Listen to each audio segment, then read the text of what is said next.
মামুনের উচ্ছৃঙ্খল লাইফ, রাস্তায় দাঁড়ায় প্রকাশ্যে রিক্সা এবং বাস যাত্রীদেরকে ভয় দেখাচ্ছে।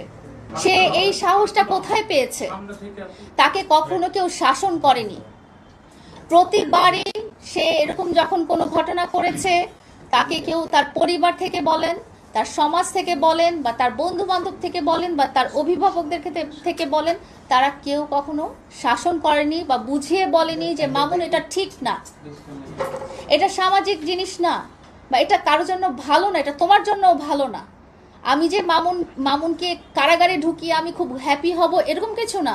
আমার একমাত্র উদ্দেশ্য মামলাটার, যে আমি এক নারী হয়ে আমার উপরে যে অত্যাচার চালানো হয়েছে সেটা ব্যাকগ্রাউন্ড আপনারা সবাই জানেন, এবং মামুন যাকে আমি অনেক ভালোবাসি সে যেন ব্যাপারটা বুঝে যে এটা ভালো না বা এটা খারাপ।